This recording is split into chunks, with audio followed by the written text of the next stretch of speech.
Good evening. Welcome to Bristol Motor Speedway for tonight's coverage of the Full Throttle Sim Racing Victory Fuel Cup Series presented by Full Throttle Television. My name is Brody Hanna. Beside me is Tony Solari, as always, and we are here at the Concrete, I was going to say the Concrete Coliseum. I was going to give it a new name. The last great Coliseum, High Bank Concrete half mile here at Bristol Motor Speedway, Bristol, Tennessee. And love being here. Looking forward to it. Looking forward to some great racing here tonight. Oh yeah. Bristol's a lot of fun. A lot of fun to be at, and I said it earlier, but I love it when the dirt's on here. But to the drivers, some guys either really love this track or really hate it. But it's got a great flow, just a repetitive nature to it. It's just I don't know. It's a lot of fun. What did you say about it earlier? About some spaceship and It's like something? spaceship.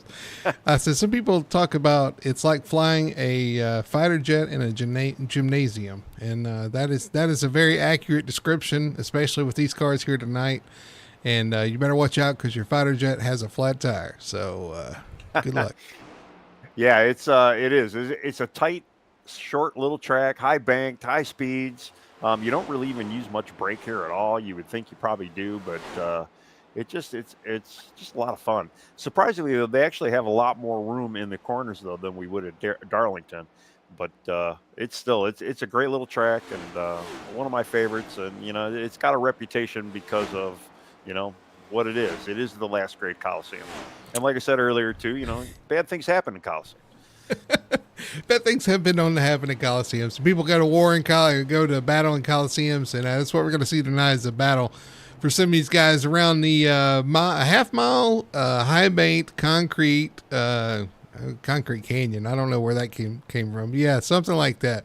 Yeah, it's going to be a tough night. And for you guys joining us for the first time, welcome. For those of you that already heard us somewhat earlier, welcome back, I guess. And we get things straight. We're going to get down to business here shortly here at Bristol Motor Speedway. I fixed the fog, Tony. We don't have the fog issue anymore, it don't look like. So that's a good thing. We can see the cars a little bit better. Yeah, exactly. It's not going to be a storyline for the night, and which is good. And it's nice every now and again to see the iRacing sky. And I don't get their whole fog, randomized fog, but we seem to get fog more often than maybe even the areas that actually really have fog. I just wonder what they did with the moon. What did they do with the moon and the stars? It's hiding. Yeah, I guess so. Because the sun is completely in your eyes when the sun's out. But yeah, what about the moon? Yeah, we're waiting. By the way, we're waiting for these guys to finish up practice, get everybody in the server, and get rebooted here as we get ready to go. 250 laps here, Tony. It can be a long race. It can be a very long race. Whether you go green or you have a lot of cautions, that usually is one or the other here. Either way, it's a workout if it's under green, and it's tedious, man, if you got all those restarts for cautions. Yeah, the restarts definitely do kind of make the racing kind of stale for some of these guys out there. But yeah, the green flags as well. If we stay green for most of this, people are about lap 220. They're just gonna be begging for this thing to be over. And but I don't know. It's one of those things where we don't have a huge field tonight, and we talked about that in the previous. We're going to recycle some of the stuff we used early on. But, we don't have a huge field, so we're most likely going to see some green flag runs, although I see a lot of cars sliding around in practice here.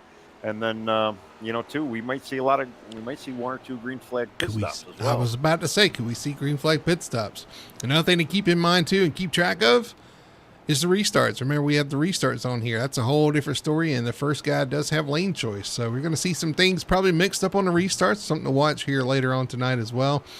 Stage lap is lap 65, so they'll run 65 laps to the stage, and then from there on is however the cautions fall is what you've got here. Let's look, because we're in the playoffs as well. This is the cutoff race for the playoffs, which makes things even more exciting for us, nerve-wracking for them, especially the guys on the cut line, like a Wayne Grossi, a Colton Gum, Brian Dublé, all those guys right around that line. If you have a bad night tonight, it could really hurt. Oh, yes, for sure. And I mean, with the little field numbers too, some of these guys that are here, they got to maximize as many points as possible. I mean, they're not going to maybe lose as many spots, but if you're on that tight line, you're looking to see is the guy I'm racing for even in this race right now, or who else do I got to pass? So I mean, a lot of these guys are probably being, pulling out their little pocket calculators and trying to figure this out as it is. But you know, the best advice I could tell any of these guys out there right now is save tire, just relax, don't get in an accident, don't push the issue. Just keep the race green, because if you can keep the race green, if you can keep tires under you, you're gonna have a good finish. It's just how it's gonna work here. Yeah, looking at the C point standings too. Of course, we have the C schedule going on as well, or the C standings, C season going on as well. The only guy that comes in on the playoffs, though, going back to the playoffs, the only guy that comes in that I think is kind of comfortable, well, we know he's comfortable, is Nathan Biggert. He can come in and have some fun. A couple of those guys towards the top, Richie Coy, Daniel Simmons, even Ben Tracy, those guys can kind of relax, but man, it could be kind of hectic for some of the other guys towards the back. So kind of try to keep track of that as we go. Got a minute and 50 left. Looks like we're going to get rolling here shortly, and should be a lot of fun. I do enjoy this track with most cars, but it can get on your nerves as well when the thing starts jumping out from under you. Yeah, and we're going to have to really see what this car does. I mean, we had a truck race on Wednesday, and the truck race was great. I had a lot of fun in it. I know, I believe Richie won. And, we, as a Team Fury, we had a really good car under us, or truck under us, and the race just kind of was good. And it is enjoying to run this track when you obviously have a decent car and you can kind of keep it clean, and it's just it is a lot of fun, and I do like it with the dirt, but the pavement is just as fun, to be honest. Yeah, watching these guys go around, you got to wonder too if the high line or the low line is going to be the line of choice, because we see these guys move around a lot too. I wasn't around for Wednesday, so I don't really know what the consensus was there, but if there was a split or where you could run, hopefully we get multiple lanes here tonight. Yeah, well, in the truck race, we had a few guys that preferred the top side, a few guys preferred the bottom side, but that is the one nice thing about this track. There is actually 2 lanes here, so we can see some side-by-side passing. We're going to see passes on the high end and on the low end, and it really just depends too. And I'm going to be saying it all night: tires. You got to save your tires here. This place eats them and spits them out, and especially in this car, you don't want to get overly loose in the rear end where you can't drive it. The walls close in tight too, so you don't want to get too tight. You just want to keep the car under you, and the longer the run goes, the more tire is going to prevail out of this place. Well, it's funny you say that, because we saw Saturday night in the actual Cup race, those guys didn't have much of of tire wear there. So if we have it's kind of a different swing here, it could be interesting. Of course, with iRacing, tires are the thing. So we may even it's like that in every track we go to with iRacing. The tires are always the same. You do got to save, but for some reason, and you hear the steroids at Bristol or for Dover, but the tires are on steroids here, and it's just, you really got to save them. For whatever reason, this track really just chews them up, and you can noticeably tell a difference when you're saving opposed to some of the guys that aren't. So they're just gonna have to manage that. You're not gonna have to go for that open hole. You're going to kind of have to lay back a little bit. You just got to save, relax, just drive out there, have a little Sunday drive on a Monday. Yeah, we're going to ride with Lane Allen here on his qualifying attempt. As he gets up to speed, comes to the line, things happen fast here, sub 15 or right around 15 seconds a lap. He's choosing to run the middle, down the back stretch into turn 3. He's going to go to the top side here and maybe get a better second lap. And that's a lap around Bristol. I mean, it happens quick here. If you've not raced here or been here, it's a really quick lap. Yeah, and the rhythm of the track is just people, we talked about this again earlier too. People get lost here. They don't know if they're in 1 and 2 or 3 and 4. I got it right this time. And you just get lost, and because you don't know which end of the track. And even though both corners are slightly different, they both feel almost the same, so you really do visually, you kind of get lost and you don't know. And when that's going to come into play, with the green flag pit stop, you don't know, maybe you might not be in the right entry for your pit stall. I mean, you never know. You got to go in one section, I believe, on turn 2 and come out of turn 1. So it's like, guys got to remember what corner they're in to go for that pit stop. Yeah, for our viewers that missed it earlier on, I got to tell them, Tony said he got lost between turns 2 and turns 3. I said, well, that's a backstretch. That's a straightaway. I don't know how you get lost back there, but that's for those who are really lost. And they're getting lost on the straightaway. Let's see Nathan Biggert running his lap. Gets to the top of the board, choosing to run the very bottom of the track. And you can make speed down there if you can hit it just right. if you have a car that can handle down there, you're going to see some of these guys that are going to stay down there. You know, Richie Coy likes the bottom half, so we'll probably see him down there. And it really just depends on the car you have. If your car is a little too tight, you're going to probably run on the top side. You know, and if it's even obviously if it's a little too loose, you might want to run on the top side as well. It just you'll have to see. It really depends on how the cars are set up. I haven't taken a lap in the next gen out here. I really don't plan to. I had enough of the next gen last week, so I'm here. I'm here now, and I'll probably be here till maybe Sonoma next year. Well, at least you ran some laps in the next gen, because I haven't run any laps here either, but I didn't run last week either, and I'm perfectly fine with that. Yeah, I mean, sometimes it's a little bit nicer, you know, just to kind of chill out in the booth and just, you know, take many steps back and just spectate and let these guys deal with it. But I take many steps away from the car. Many steps away from the car.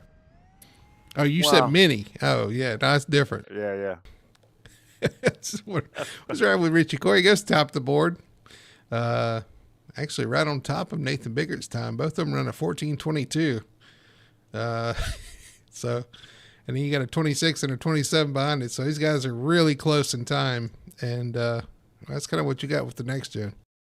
Well, Richie's a short guy. He's a short track guy.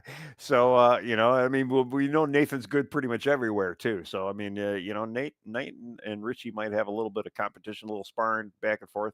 But then we cannot forget the Ben Tracy team, and with Jamie Knopp and Daniel Simmons. And you know, they're always, you know, they're actually in the top 5, I believe, in the season points so far as well. So, you know, they're a pretty strong team right now. All of them are firing on all cylinders, so they're definitely to look forward to, and see what they can do later on in this run, as they always kind of sneak up towards the end of these races anyway.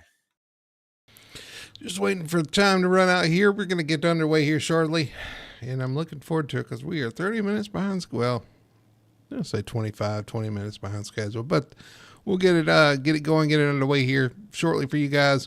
I gotta say, I appreciate you guys watching, tuning in. I hope you're gonna have fun as much fun as we have. See Pepto Joe in the chat for sure. Gotta thank you guys for checking us out, and I gotta give a shout out to the guys that run the race, that watch these after the race. Thank you guys for checking us out and all the kind comments and suggestions you guys have as well. Keep them coming. And we'll keep on trying to give you guys the best exposure we can here on Full Throttle TV for the Full Throttle Sim Racing Victory Fuel Cup Series. And this is a good time as ever to remind you to go to drinkvictory.com. Use code FTSR for 10% off your order at Drink Victory. Victory Fuel, proud sponsor of the Victory Fuel Cup Series here at Full Throttle Sim Racing. We love having them on board. Great people. Love working with them. And great product as well. Awesome stuff. You got to check it out. They got the 3 flavors now, so happy to have them on board. Yeah, they got the new purple potion flavor, I believe it's called, something like that. Absolutely. And, yeah, Richie's got that paint scheme on there tonight, which is pretty nice. And I heard a little rumor, and I'm not going to announce it, but we got another sponsor coming up. We do. We have something in the works. We're not going to break that news yet, but we do have something coming up, and looking forward to continuing to expand our sponsorship and get their word out and get our word out and kind of work together and continue to grow Full Throttle Sim Racing and try to expand our offerings and our exposure. So looking forward to that for sure. Yeah, and the other sponsor is a pretty cool thing. So yeah, it'll be fun to eventually see that come around. But yeah, we got our grid, so I guess let's get it started. We got Richie Coy on the pole. Beside him, Nathan Biggart. Talked about him in second place in the number 01. Starting third, we got Jamie Knopp in the number 48. Starting fourth, we've got Ben Tracy in the number 33. Then we've got Wayne Grossi starting fifth in the 7. To his outside, Colby Mice in the 6th in the number 9. And we've got Joshua Johnson, number 57 in the 7th spot. Daniel Simmons to his outside in the 8th spot. Lane Allen starting 9th. TJ Bartell in the 20 car starting 10th. And then to round up the last 5, we got James Wallace in the 11th spot. And we got Brian Dublé in the 12th spot. Ryan Hedrick in the 13th spot. James Torrey in the 14th spot, and then Colton Gum rounding out the 15th. Yeah, and I don't see Colton on track. That's a little concerning because he's one of our playoff guys trying to get into the playoff field, fighting against Brian Dublé, who's here tonight too. Yeah, he might be having some connection issues. Cause he is great on my screen as well. So yeah, hopefully he'll be able to get in here because he's in the points and he needs it tonight, especially tonight too. You don't want to, especially with the little field, you definitely don't want to lose too many points. Well, we were talking about restarts, Tony, and we're getting ready for one with the initial start. I'm kind of interested to see that Richie Coy has decided to stay on the bottom with Nate Bigger on the top side. I feel like the top kind of rolls around, but I guess on the start, now would be the time to kind of figure that out, I guess. Well, we know Richie likes the bottom lane anyway. And, being the beginning of the race, too, you got your stage coming at 65. It's probably just a safe move. Stay on the bottom, hold that bottom lane. He likes it down there. He's probably got the car that works down there. So, yeah. Well, we're underway here at Bristol Motor Speedway. The Bristol 250 underway as they take the green flag, and they are side by side up front with the 01 on the outside, the 19 of course on the inside. Through 3 and 4, he is going to hold the lead just barely at the line. Yes, maybe. Yeah, they're still side by side right now, and let's see what Richie's got on the bottom. Tires are cold too, and again, I don't know what this car is going to do. So hopefully these guys know what the car is going to do. But we'll Richie find looks out. like he pulls it up. He gets clear of Nathan and kind of works up the track just a little bit. He does, and they get clear, and they're underway here. Now he's finally got a little bit of breathing room between him and the 01, but you were talking about tires. Tires are extremely important. You see the side-by-side battle for third. That's the 48 of Knopf. The teammate, the 33 of Ben Tracy on the outside, battling for third position. Yeah, with tires, especially this early on, I would be, we got 33. Oh, the 33 sideways. He takes out the 48, who takes out the 7, and we got to pile up behind them, and they're still piling in. Wow. I just saw the 33 kind of get a little loose there, and like we were talking, loose, cold tires, you don't really know what the car is going to do. 37 involved, 67 to Wallace involved, but it's kicked off with the 33 getting loose, coming down and taking out teammate, the 48. I guess the only good thing is he owns that car, so I guess he can tear it up if he wants to, right? Yeah, it's fortunate to have it, to these guys, and obviously nothing was malintent, and he just got a little loose, and when you're loose in the front of the field like that, and there's really no other place for everybody else to go, and guys got to check up, and we said this too in the first broadcast that these corners, they come up so quick, and unless you're in VR, if you have triples, you don't really see the corner. Even if you do have VR and triples, it's hard to see that upcoming corner. So there could be a wreck or something happens, and you're not gonna be able to react in time because you just can't see it. Right along with the 7 of Wayne Grassi, man, he just clips the back of the 33 into the 48, and I think he got help from behind. And here they come piling in too. The 06 involved the whole team, the whole Tracy Motorsports team involved in that one. Well, hopefully it didn't look like too many people got crazy damage. I didn't see any front clips flying off or anything like that. So, being this track too as well, you don't have to worry about drafting. So body work isn't really that big of a deal here. So maybe everybody's okay. I see what happened to the 67 Wallace. Right along with him, what happened is they saw the car spinning on the outside and thought that was the wreck. And unfortunately, there was another car on the track in front of them as well. So they gassed it up and then found out that there was a secondary car they had to worry about, and ended up on it. Again, like I said in the start, things happen fast here. So when a wreck happens, it's like it's in your lap immediately. So tough break for those guys involved. They're going to have to rebound and come back from that. It's a lot of them got damaged from that. So all of them are going to try to be probably going to be fighting for that. I don't know. Lucky dogs. Well, hopefully they're not a lap down. I know it's like James maybe, but they'll be fighting back. Oh my goodness! Here we got somebody coming in quick here. James Torrey, it looks like. Yeah, even pacing around. I mean, you never that pack catches you real. I mean, it's right there in your face before you know it. We are going back to green. We are going back green flag racing. Green's out. We're back underway here at Bristol. 10 laps complete and 240 to go. Somebody probably shouldn't mention that to the drivers.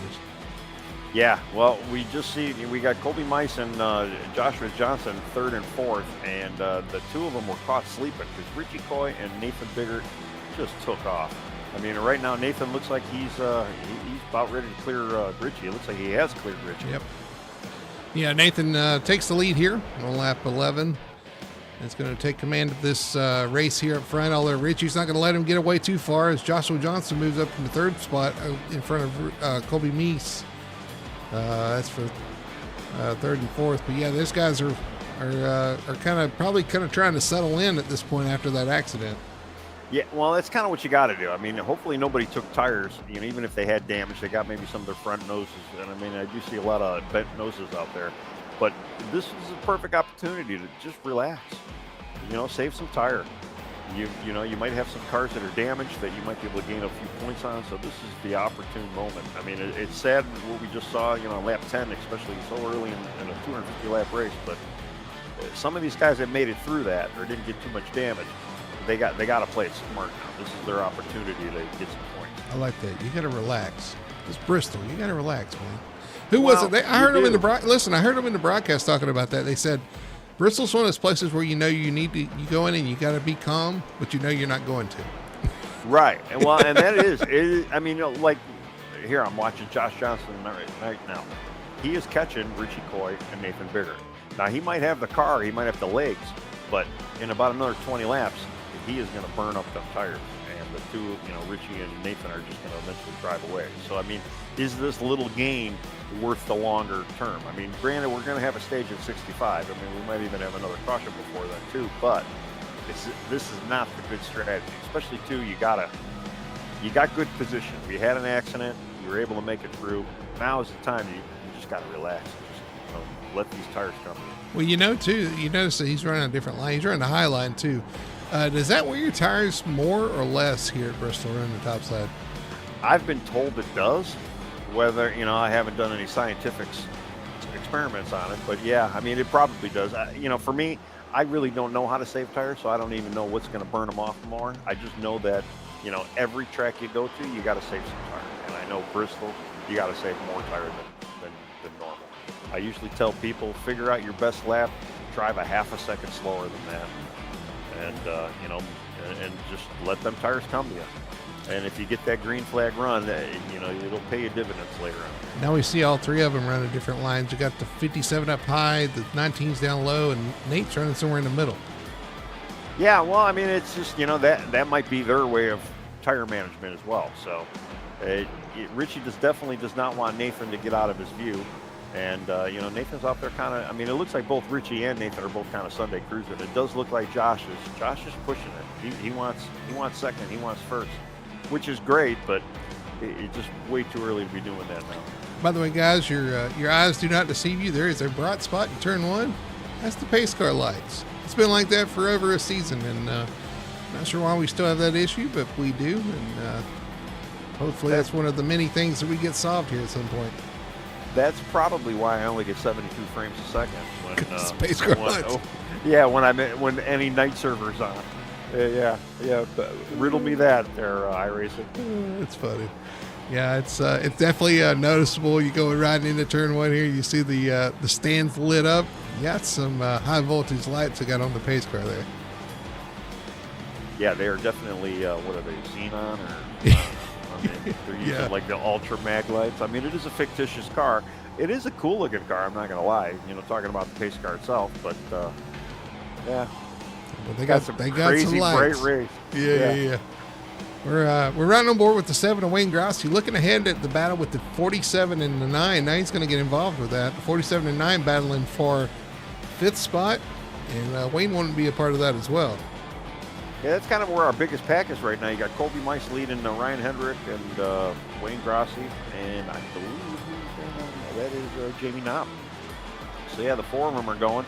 Jamie Knopp looks like he doesn't get too much damage. He obviously did fall back to the back of the field during that wreck. But his teammate Daniel Simmons, he's knocking on the door number 4 right now. He's starting to make some moves on, or he's starting to catch up to Joshua Johnson right now. So it looks like the Ben Tracy team has not been completely wrecked out of this right now. They're showing their hand, and maybe they got their little damage fixed. So. This car's been known to be pretty resilient, so I don't know that any of the guys are really going to be struggling too bad. Hopefully, especially this being a short track. The unfortunate part, though, this is one of the faster short tracks, so aero and downforce and stuff. Some of that actually does matter pretty good. So you can see these guys battling side by side. This is Jamie Knopf on the inside of the 47 of Ryan Hedrick, going to take that position off turn 2, maybe. Yeah, it was a little close. But Jamie still has yet to clear him. He's kind of clear now, and it looks like Ryan's gave him space up there. So yeah, Jamie's moving forward, and the few cars back that kind of entered that pack now. We got Ben Tracy himself. He's running right now in he's running 9th right now. He's on the Wayne Gross's back door, and so apparently all the Tracy team, even though they had a little issue and had a little mayhem, they have not been too badly affected by it. Looks like they're driving up. Yeah, Wayne kind of stuck on that bottom right now, going backwards. Going to try to get back up in line here and get back in the rhythm, see if he goes to the top. No, he's going to go back to the bottom. He's going to try that bottom, trying to make it work. Here comes the 37 of Brian Dublé, one of our playoff drivers.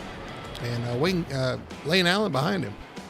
Yeah, and I'm kind of looking at Lane Allen and TJ Bartel both right now. They're kind of just holding back, and looks like they're doing kind of my strategy, where it's just kind of chill out, stay in the back, save some tire, and I bet you we're going to see the 2 of them drive through this field here. 47 got really loose off turn 4 right there in front of the 33. Don't know if there was contact. I don't know. It looks like the 47's really having some handling issues now. Yeah, he is. He's definitely not looking too sharp out there. The car is kind of ill on him, and I don't know if this it doesn't look like he had too much damage or even any damage from that, but yeah, I'm sure he's not enjoying what he's driving right now. Well, he was somewhat involved in that wreck, but he was racing really hard up there with those guys early on. I wonder if he kind of got his tires mad at him. Looks like the rears dancing around a good bit. Maybe he got the tires hot. Yeah, it's possible, yeah, because he is looking pretty loose. Lane Allen just got by him now, so he's one of those guys that I was just talking about, saving the tires, and let's see what Lane and let's see what TJ both can do. It's almost getting ready to go time. We got 25 laps to the stage. I'd be saying this is the time if you want to start burning up those tires. Now would be the time to start moving them. Got the 33 on the inside of the 9. That's Ben Tracy on the inside of Kobe Meese. Right behind him is James Wallace, who's rejoined the race after being several laps down repairing damage. So he's back out there trying to salvage his night, because he is one of the guys in the playoffs as well. We'll have to see how this affects his night. Yeah, unfortunately, he's 31 laps down, and he's another guy that, likes to show up towards the end of this race, and he was probably looking forward to a nice Bristol night. Fortunately, the little wreck that he got caught up into. He might not do better, but you never know. If some other guys get knocked out of the race, that's his only way to advance right now. But hey, he's still out there. He's still running some laps, so it's good for him to, at least put in the effort. Be the little engine that could tonight. That's kind of, yeah. I mean, what else are you going to do? I mean, yeah. You had your whole just Monday plug night. away and hope something happens that you can gain some positions. That's all you can do. Yeah. I mean, if we had 31 cautions, he'll be back on the lead lap. That's probably not going to happen. Yeah. I went back up to the front of the pack here, and Nathan Biggers kind of took a little bit of a half a second lead off of Richie Coy. I thought Richie started to close in on him, but he is not necessarily. Yeah. The battles for third, though, between the 57 Joshua Johnson and the top side. Daniel Simmons has caught him on the bottom, and now he's trying to make that pass. Yeah, and I think Daniel's going to kind of come off the winner here. I thought Josh kind of went a little too early. He was trying to fight for third or fight for second, trying to catch Richie and Nathan back there earlier on. And it's hurting him now. And Daniel's a good driver. We've seen what the Tracy Motorsport team can do, and he is the leading of the group. He came in here, started the race at the end, you know, he qualified behind all his teammates, and now he's kind of running in third right now, trying to catch the leaders. I think he was the least of the three involved in that accident that happened on lap 5. So he's hung in there, and he's starting to. Well, he's probably just hanging on to the stage at this point. Got himself up there, get some stage points, get a reset, get fresh tires, and see what you can do with the leader. Yeah, with about 15 to go before our stage, yeah, he's got a 3-second deficit. Yeah, I don't know. Will Ritchie, I mean, Ritchie's, man, last lap he looked good, and then the lap prior he looked bad. So I don't know if he's having handling issues or he's just kind of hanging on to that second spot right now as well. Well, he may be experimenting as well. That's a little bit too far to make up in less than, 12 laps, 13 laps here. So, although they are catching lap cars, they're catching lap traffic here. It's like the 20 and the 7 are going to go lap down to the 01 car. There he goes around. And now the 7's going to get lapped as well. I'm kind of surprised too with TJ. I thought he might have been saving. I didn't know if he got even hooked up in that accident. So I don't even know if he had damage. I'll have to go back and look to see. But yeah, I'm kind of surprised. Thought he had a little bit better equipment than this tonight. Especially too, being a good tire saving track, you would think TJ would be the guy to, eventually make that run towards the end of the field. But yeah, Nathan just put another car down. Hey, he's going past Ryan Hedrick right now. So, and that's not really unheard of too. When we talk about a lap down, especially at a half-mile track like Bristol, I mean, it is common and it does happen. But I know some of the guys that are being lapped, they don't like to see it, especially before the stage. Yeah, lap 56 here. We're going to get our stage break at 65, so these guys just trying to, I'm sure Hedrick's hoping that he doesn't catch the 37, although there he is. So it looks like that's going to happen. And even the 9, if he catches the 9, that could seal the 37 a lap down. Being a playoff guy, he definitely wants to get as many points as possible. Yeah, and it's it's tough. You want to be on that lead lap, but too though, if most of the people you're competing against are on the same lap as you, it's not too bad. But you're gonna be fighting for that lucky dog spot too.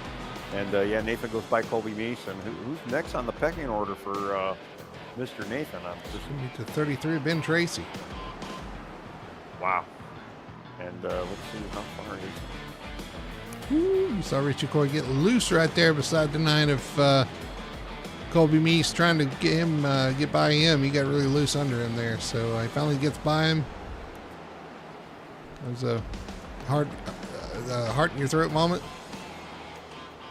Yeah, yeah, and I did see Richie. Richie has the back end has been stepping on him a little bit, and I'm not exactly sure what they're running for setups or whatnot. But yeah, he is.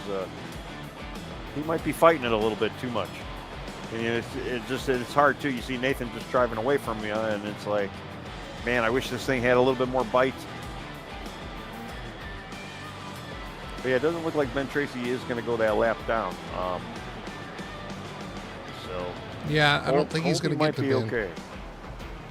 Well, these guys right here dancing around a lot. The 37, 47 teammates here, 9th and 10th spot. I'm sure Brian's wanting to hold on to that spot for the playoff points for his stage points, but the 47's right there trying to pounce.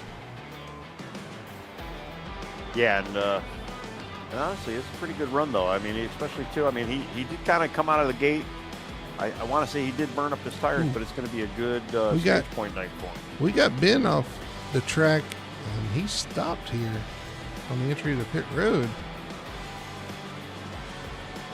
Go back and see. I don't know.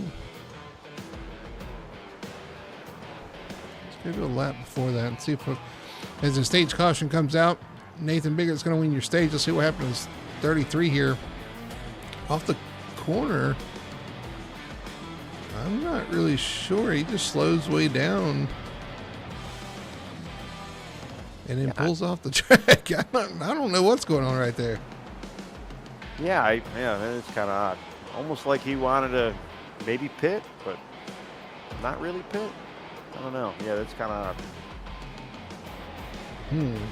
Maybe he just was upset with the way the car was handling. Maybe he still has more damage. I don't know. Well, Bristol and a bad night could do that to you. I'm not gonna lie. well, you talked about getting confused about where you were. It looks like you. It's possible. Looks like he was lost. I don't know, but we'll find out for sure. But Nathan Baker takes home the stage win here at Bristol. Laps up to P6. Of course, with that issue with Ben, they're going to give him another position. So P6 looks like Colby Meese will be your lucky dog. And Tony, that might be a sign of things to come here at Bristol. We saw some green flag running there for a little while. It looks like it might be a green flag race as long as everybody can keep control of their car there. Well, yeah, and I don't know what the fuel mileage is, but I'd assume that they'd be able to finish everything off with maybe one more pit stop. With the tire degradation, though, some of these guys might try for a two-stop. And with the little field, it's tough to say what people are going to do. I mean, I know too with the single-lane pit stop, you going for a pit, you're going to go down 2, maybe 3 laps just because it's such a long ride around here. Yeah, under green. Yeah, absolutely. And I'm sure that's on the guys' minds as well. Just trying to have to figure out when they can pit and maximize their run, minimize their time on pit road. Yeah, we'll see. It'll be interesting. But yeah, we only got six people on the lead lap, and Colby might. Well, we'll have 7 with Colby getting his lap back. But wow, I'm kind of surprised. Like I say, TJ, I'm kind of surprised he went a lap down. Figured he probably would have been able to save some tire there and make a good run towards the end. Lane did, which I kind of thought TJ was going to be in the same boat as Lane. So that's good points night for him so far. But does anybody have anything for Nate? I guess that's going to be the main story. I mean, and we kind of say that every week, but this week is no different. Yeah, Richie's trying to hang with him there a little bit, but clearly dealing with some handling issues there as well. But you do have Daniel Simmons up there now. Maybe he can put up a challenge. You got Jamie Knopf in 6th. And then, Lane Allen still in the lead lap, so that's good. Joshua Johnson up there. We'll see. We'll see what those guys can do. I know some of them are probably points racing, but some of them, a lot of them would like to maybe take on a win.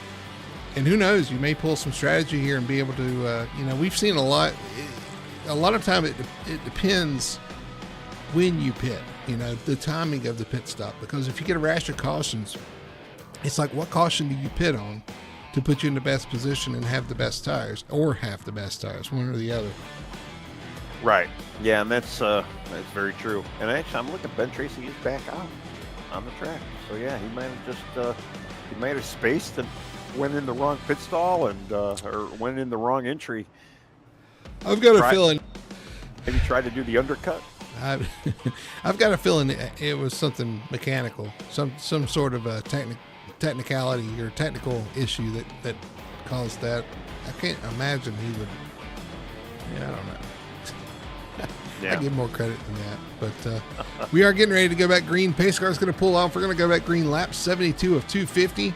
The 01 of Bigger in control gets a great restart, and we are back underway here at Bristol. Yeah, he almost looked like he had Richie sleeping there for a minute. Just that restart, he just shot out like a cannon, which is good. I mean, some of these guys, one of my biggest complaints about that restart zone is the guys up front, they get a lot of practice doing those restarts.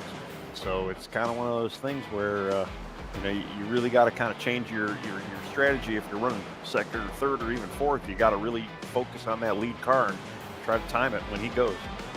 Got a cluster back here with the 47, the 9, the 37, the 67 hitting the wall there off the corner. Now the 9's going to pull right up behind him, almost contacting the corner there. Wow. And this is, everybody should have fresh tires. Everybody should just be kind of calm, relax. I've heard. It looks like Ben Tracy's back on pit road, probably serving a penalty. That's what I was going to say. Yeah, I can see him kind of go down there. He might have had a penalty from even probably the prior, pit stop issue. And, you can't serve it until you're under green, and I know the caution came out right under there, so who knows? We'll talk to him later, I'm sure. There's this old adage, this old saying, Tony, that cautions breed cautions. And it looks like if we get racing like this, if these guys keep it up and something happens, we could see a rash of cautions really easily here. Yeah, and it's great too when you got a 30 car field. Well, not really great when you got a 30 car field, but you don't want to see it when you only got you know 15 cars on the field. So it's like hopefully some of these guys can kind of cool themselves down, calm themselves. Let the car come to them, baby these tires. Try not to get lapped though. Unfortunately, that's going to be the biggest trick for tonight. But yeah, just keep this car under you. Just relax. Just get out there and drive it. Just relax, guys. Just relax. I know it's easy to say, and it is. Yeah, it's easy for us to say up here, I guess. Well, and it is. I mean, the track is take it easy, guys. It's okay. Take it easy. Well, I'll tell you, when you get out there too, I mean, it is. It's like it's a fighter jet in a stadium, and I mean, you want to go as fast as you can. And I mean, that's the way the track kind of presents itself, and you almost get kind of lured into that as far as as the track goes. But you really got to do the opposite here to make any gains there. Richie Coy going after the lead here under Nathan Biggert and he looks like he's going to pull it off here. So lap 83, Richie Coy's going to take the lead. Now, you talked about saving those tires. Is he using tires up to do it? Or does he think maybe getting track position and trying to put some distance between him and Nathan's going to be the key? Who knows? Well, I know, some of these drivers, they talk about aero being a factor, that clean air, making it happen and making the car drive a little better. So, yeah, maybe Richie felt like that clean air or something he needs to do, get out there. That way he's not necessarily chasing. We did see him get kind of loose, though, towards the end of that run before the stage. So, yeah, hopefully he knows what he's doing out here. Maybe he made a couple of changes to the car, too, to kind of tighten it up a little bit.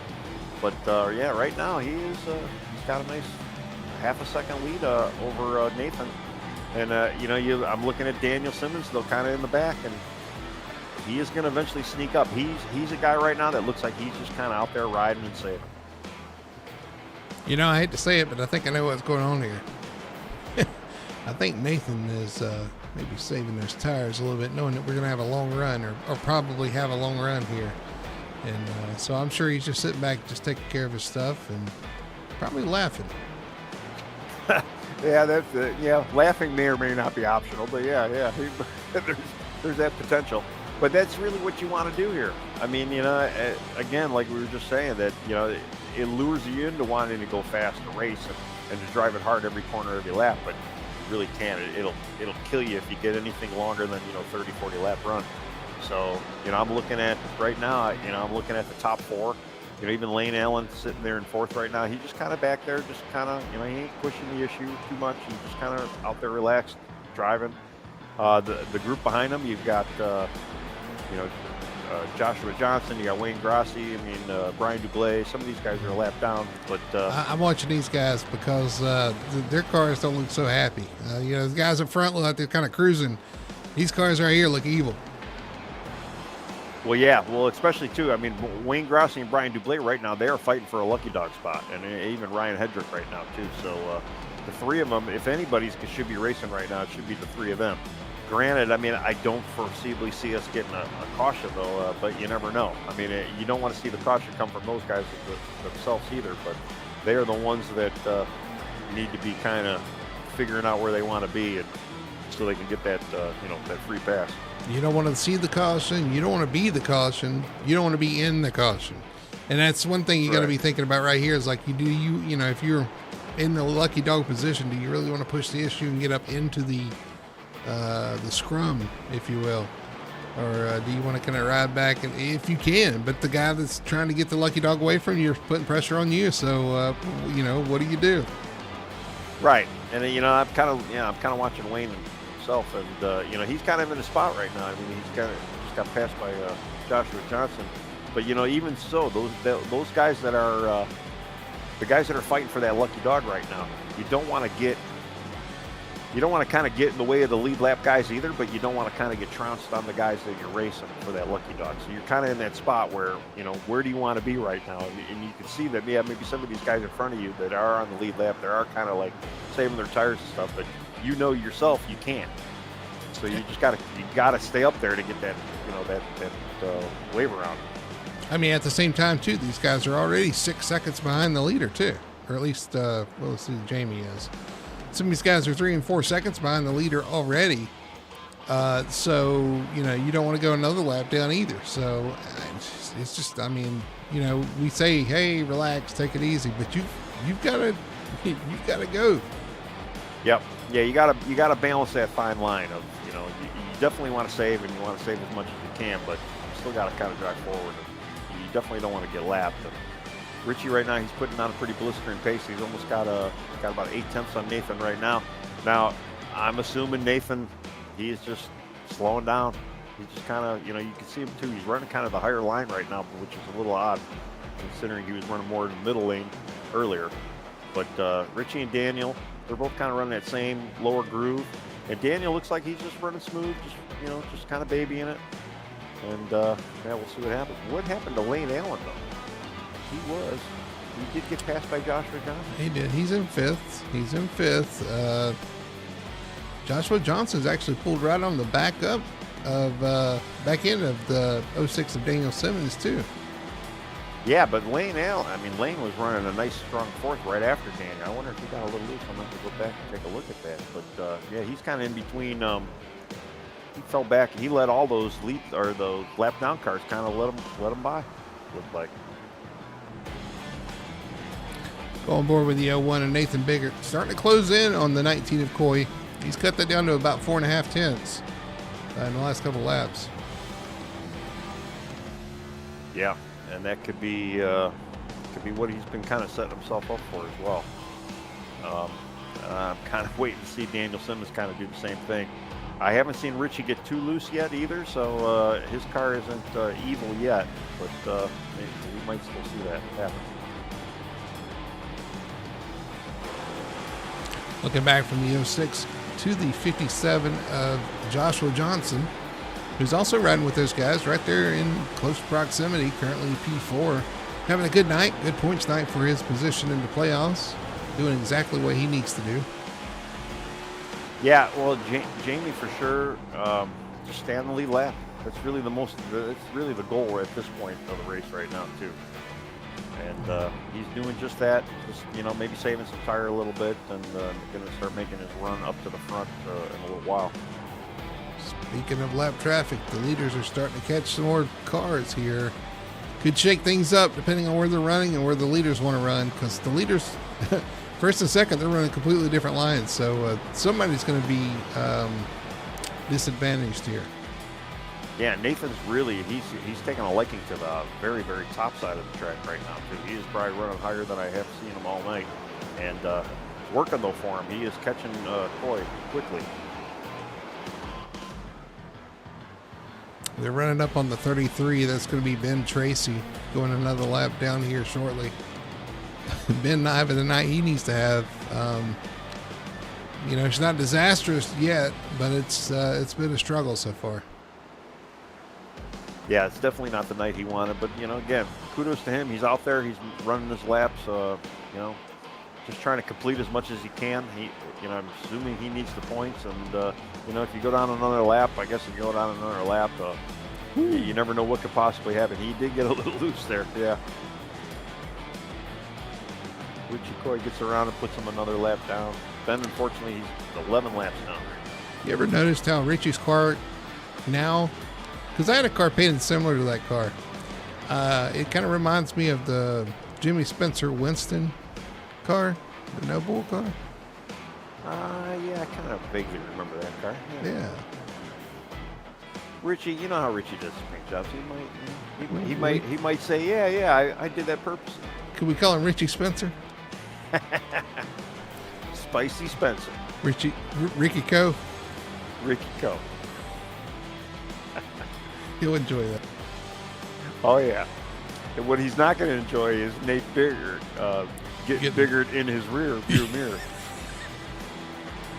He's getting bigger. Oh, we got Ryan Hedrick in the pits. I don't know if that's a scheduled stop. It probably is a little bit early, but if you figure too, they went back to green about, probably around lap 70 or so. And yeah, they're only 40, 50 laps from that point. So yeah, it's probably a little early to come in. If he stayed out, yeah, I mean. We are almost halfway though, so yeah, I don't know if anybody's really going to be doing that many pit stops. Kobe Nice goes another lap down. Yeah, That's what I was going to say. And So that takes Brian Dublé out of the lucky dog position, puts Colby back in the lucky dog position. Yeah, and it was all that fighting early on too, within those 3 cars for that lucky dog, and it didn't really help him anyway. I mean, but you know, if you're in that spot though, what else are you going to do? You really kind of got to go for it just in case. I'll tell you, Daniel Simmons has fallen off this top 2, this duo up front. Drop back into his own little bubble in 3rd spot. I wonder if he's still saving tires or if he's having some handling issues. Not really sure there. Yeah, he seems to be stuck in a little bit of traffic right now. He did finally get by Colby. He's working on TJ Bartel right now, and TJ obviously will give him enough room to get by. But yeah, he might be saving tires. The car doesn't look too overly loose or tight. So, I mean, yeah, the car doesn't look like it's awful, but, you know, that's not a bad strategy. I mean, you know, just you don't want to go a lap down, obviously, but if you're still saving more tires than even the leaders, you know, longer run flag, you know, longer run laps, I mean, you're going to eventually start to gain on something. At least you should be able to gain. Well, I'll tell you what, Nathan Biggert has gotten about as big as he can in the rearview mirror of the 19. He's right on the back bumper, right on that higher line. He's run him down. Yeah, we've seen Richie kind of move up a lane or two. He's not sucking on the bottom like he did before. So he's kind of running middle lane right now. I mean, now he kind of has to. He's getting by Wayne. Wayne's kind of low, so we'll see. Nathan looks like he might try to use Wayne there as a pick, but Richie goes super high that lap. That was close. They get by the 7 machine of Wayne Grassi. He goes multiple laps down now. So it's not working out for him. Not having a good night there. Him or the 20 of TJ Bartel not having the night that I think we expected out of those guys. Yes, true. Yes, I mean, for sure, I would have thought both of them would have had a little bit more of a long run car, especially being the tire markers that they are. And yeah, kind of a little surprised right now, but it's all right. They're still out there. They're still running. And Ryan Hedrick, we can report he did not come back out, so he was having handling issues to the point he just parked. It looks like so. He's gonna park his car, save his stuff, and I guess we'll see him again next week. Yeah, it's a tough deal. I mean, I hate to say it. I mean, even James Wallace's teammate kind of bowed out a couple laps ago, and yeah, it's a sad thing to see. But Bristol can kind of do that. You know, a lot of these racetracks can do that, but you know, especially at a place like Bristol where you see how many laps you got to go, and you're like, oh, this car just does not want to turn, and you'd almost. You know, for me personally, if I know the car is that bad, I don't want to be the guy to bring out a caution just because the car is ill handling. So I'll kind of do the rest of the guys a favor and park it, let them race it out. You know, especially I hate to ruin somebody else's night, even though you know if you know that the car is that bad, why would you stay out there and ruin somebody else's night? That's kind of my thoughts. We got a battle for 4th. Lane Allen's run down Joshua Johnson, moves Lane up into the 4th position. So Lane's starting to make some moves here on the bottom. We'll see if he can do anything with Daniel Simmons, who's not too far up the road from him. Yeah, well, we kind of saw Lane do that in stage 1. You know, kind of slowly started working his way up after you know, so many laps, and you know, just saving them tires. It's really what you got to do. And again, like, you know, we said it once. I'll probably say it 5 more times tonight. The longer the run goes, the more tire you save, the more you're going to start passing other cars. As they go by the 37 of Brian Dublé to put him a 2nd lap down. Yeah, I mean, our leaders right now within 0.2 of each other, but they've got a 3-second gap to 3rd place. And then Lane, who we just talked about, Lane is 7 seconds off of 3rd place right now. So Lane either has a slow car or he's really been saving tires. So hopefully it's the latter. Hopefully, yeah. Either way, I mean, he's running 4th. I mean, you know, it's not. He's running 4th, but he's 10 seconds behind the leader now, and we got a 15 lap. You know, we got a 15 lap time. So he's got a 5-second buffer before he himself is in 4th place goes a lap down, and that's not good for business. Kobe Meese goes another lap down. Yeah, that's going to be another unfortunate storyline tonight. I mean, these cars, people are going to go a lap down here. It's inevitable. Anytime you got a half-mile short track, it's just, you know, there's not enough space before you go a lap down. It is the inevitable. I know I've raced here many times, and you know, you always get caught a lap down or two, and hell, if you could stay on the lead lap at the end of these, that's almost that's almost as good as a win in my book. Yeah, the 57 Joshua Johnson lost another spot to the 48 of Jamie Knopf. He's really struggling now. You can see the center corner speed's nothing like the 48's got or any of the other guys that's catching him. He's struggling through the middle of the corner. Yeah, and that might have been from some of that early on damage too. I mean, they could have knocked something out of the car. Even though they are resilient, you get a little bit of that, front tire rub or whatever. It kicks the wheel a little bit and could be hurting you.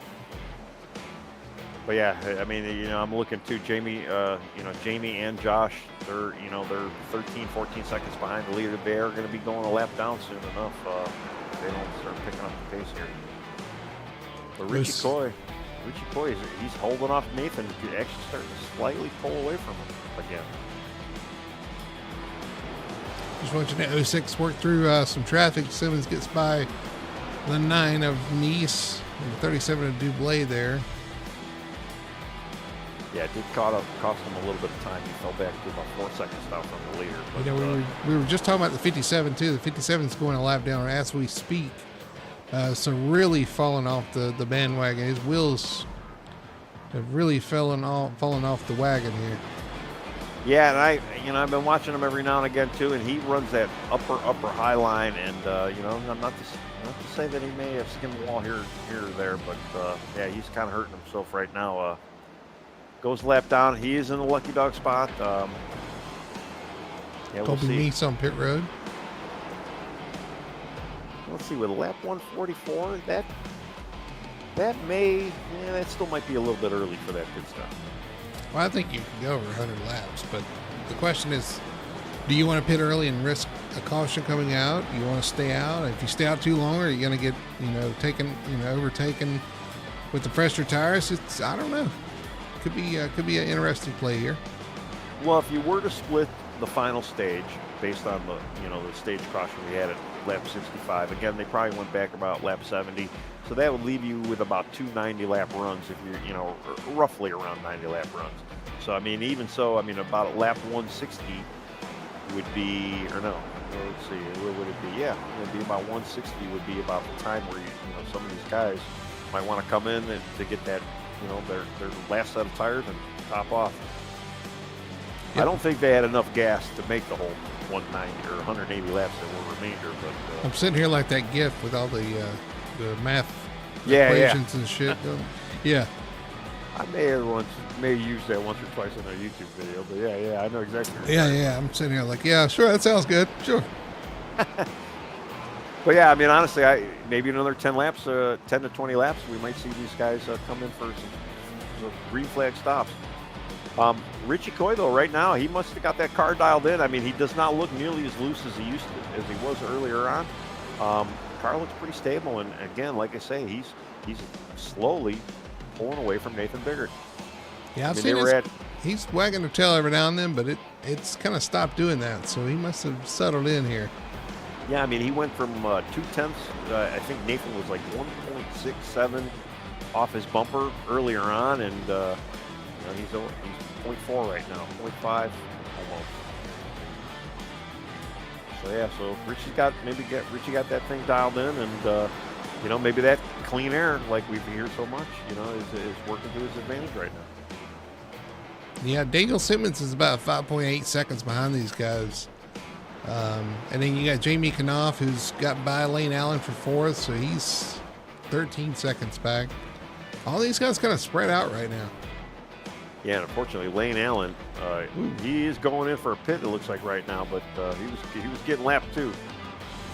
Here he comes. Yep, so he's going to take the opportunity to come get some fresh tires. A little early on my book, but not too bad. He's hoping no caution comes out or anything for sure. Use those fresh tires, maybe gap the guys a little bit, maybe make up some of that time, keep them going a lap down. Right, and you watch him now too. I'm just watching him kind of going around pit lane right now. He is a snail's pace, and you just watch all these other cars just blow by him. So you definitely do not want to see a caution right now. This pit road is agony when you're out there trying to just, you hear him and you see him flying by you, and you're just like, oh, why am I going so slow? Yeah, it is. It's painful. It is painful going that slow. Watching this guy zip around the track. Yep, and then too, this is definitely a track too where you do not want to get a pit road speeding penalty, where you got to come in for another drive-through. That is just ask Martin Truex. Yeah, I don't even think they got it nearly as bad as we got it though in iRacing. Yeah, true. It is a black or white issue with us in iRacing. So, but yeah, Lane Allen gets out on the track. He lost 4 laps in that time. I mean, he was going a lap down to begin with. So, I mean, you can easily see 3-lap difference just pitting. Yeah, we do use the single pit road here. So it is like you have to go all the way around. It is painful, especially going through 3 and 4. You're down on the apron creeping around watching this guy speed by you. It's not a good feeling. Yeah, and I mean, and in all honesty, I like the single lane pit stop just because it's a little less confusing. Although if you don't have a lot of large numbers, you're only using one side of the pit road anyway. Usually most of the pit stalls are stacked on both straightaways. So, for those viewers that don't really know Bristol too well, you got half the pit stalls on, the front straight, half the pit stalls are on the second straight. And usually when they split it to 2 specific lanes, you'll have, they'll allow guys to go in whatever side their pit road, whether it be the front straight or the back straight. So we use the single pit lane because honestly, usually how often do you have green flag pit stops at Bristol? It's not very often.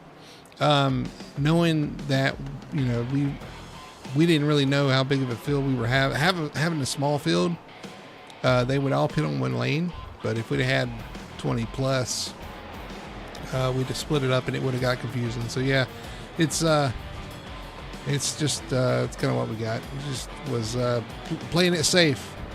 You're right. It is a lot easier to understand as well. And everybody has the same thing they have to do. Everybody goes through the same pit stall or pit road. So it's even for everybody, but it can be a little time consuming. It is. It's more agony on the drivers trying to go around there.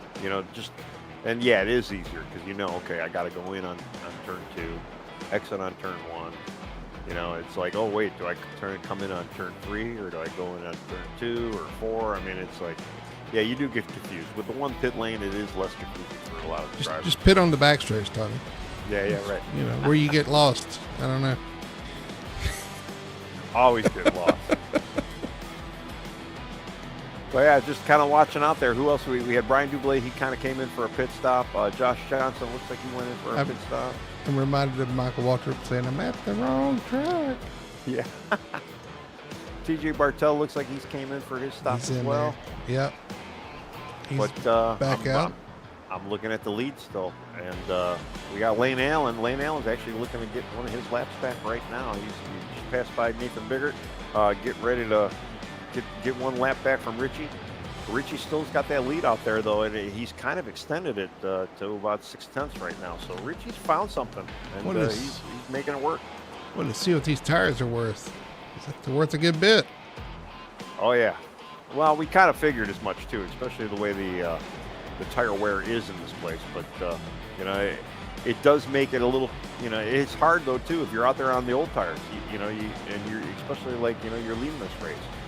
Now I got cars. They got Brian Dublé right now on Nathan Biggert's bumper, and you're just not used to seeing that other faster cars. It kind of screws you up. You want to give them room. You don't want to hold them up either, but you don't want them to screw you up as well. One thing that messes me up a lot when we get cars like that, you stand on old tires because there's new tires flying by you. You naturally try to run their pace. If you're not careful, it'll get you in trouble because you'll try to go in there as hard as they are, and you can't with the tires you've got. That's very true as well. Yeah, I've caught myself doing that once or two. It's easy to 10 times. You pace those cars and end up getting yourself in trouble. Wayne Grossi's on pit road. Yeah, I'm looking at everybody right now. I mean, Ben Tracy's still back out there. He's still out there running his line. Lane Allen, though, he's cooking right now. He's moving along. It doesn't look like he's pushing it, though. Brian Dublé is actually catching Lane. I mean, I know Brian came in a few laps after Lane, but it looks like Brian's probably giving it a little bit more gusto than he needs to, and Lane's kind of just chilling out. hopefully he could cycle back onto the lead lap when all these pit stalls are done. One thing too is if you stay out on these old tires, you have to give each other, you have to give the faster cars room, but you don't want to cost yourself too much time, because all that time adds up, and the longer you stay out there, the farther behind you're going to come out behind those guys with new tires and have to make up. So it's always a balancing act of how, if you got the new tires, how hard do you push, how much of a gap do you try to get while saving tires, and if you're on old tires, you want to keep a speed up even while you're getting lapped or while you're getting passed by faster cars. Yeah, it is. It is a tough game to play, and especially too, you're watching all these faster cars getting out, and you're trying to get out of their way, and hopefully they're not screwing you up. And it's never, it's a nonstop barrage of faster cars catching you too. So it's at some point, especially for me, like when I'm out there and I see too many cars just barreling on me, I'm like, all right, I'm done. I'm going in for a pit now myself. Yeah, Nathan has kind of lost touch a little bit with the 19 of Coy here through all this shuffling. So Coy's pulled out about a 0.7 of a second lead. Yeah, he's really found his groove, and I'm just wondering when the two of them are coming in for stops. We only got 4 guys on the lead lap right now. We got the teammates of Danielson and Jamie Knopp in 3rd and 4th right now, and then we got Richie and Nathan, who's been pretty much leading this pack the whole night. And Richie's looking really strong right now. The car looks really good and stable. It does not, like I said, I haven't not really seen that rear end get out of shape or anything. So he's he maybe he made the right changes. Maybe he calmed himself down, and I don't know. He's got a piece right now. Keep an eye on Lane too, Lane Allen, because he's going to be the first guy that's already pitted. He's already pulled about a half a track lead on the 19 of Coy after getting his lap back. So we'll see if that translates into something when these guys decide to pit. Yeah, he might actually be able to get 2 of those laps back the way he's going right now. And it really just depends on how much longer Richie and Nathan are going to stay out. Really, any of those top 4. I don't know if I'd be waiting for a caution right now either. But I mean, Lane coming in so early, it is going to hurt him on the back end. Because when Richie and Nate and Jamie and Daniel do eventually get their tires, they're going to be cruising by Lane. But hopefully though, Lane made up as much time as he needed now. Although it's tough to do that at the end of the race. I mean, it's going to be interesting to see how this plays out. Well, you got to remember, the longer you stay out too, the shorter time you're going to have when you do pit to make up that time. So you're always doing that kind of math. Okay, I don't want to leave myself just a few laps, and I have time to run the guy down when I do get the fresh tires.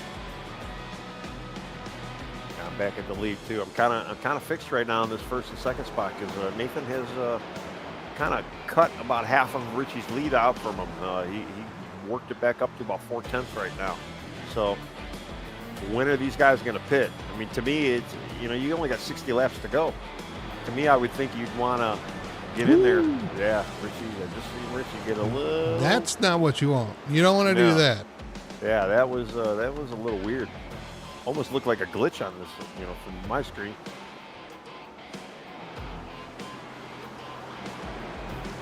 But the question is too, when one of these guys actually do go in for a pit, are we going to see the rest of them within a lap or 2 right after?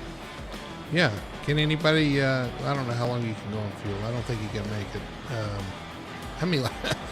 Like we 70 laps, so you'd have to go 100. You would have had it done, 20, like almost 180. 180, yeah. Yeah, I don't know. I don't see anybody being able to do 180 on a tank of gas, but I can't imagine they're burning up the tank and letting it go dry. And even so, with 65, 67 laps left to go in this race, I would think you would want those tires already. Got 37 of Dublé and the 57 of Johnson working by the leaders here on those fresher tires. They are fresher, but they're not super fresh. So you see them, the 2 of them, both Brian and Josh, are kind of tiptoeing around our leaders right now, trying to get by them. They do definitely have faster cars, but like I say, they're not ideal right now. Just waiting for that breakaway moment. It looks like Brian's got it right now.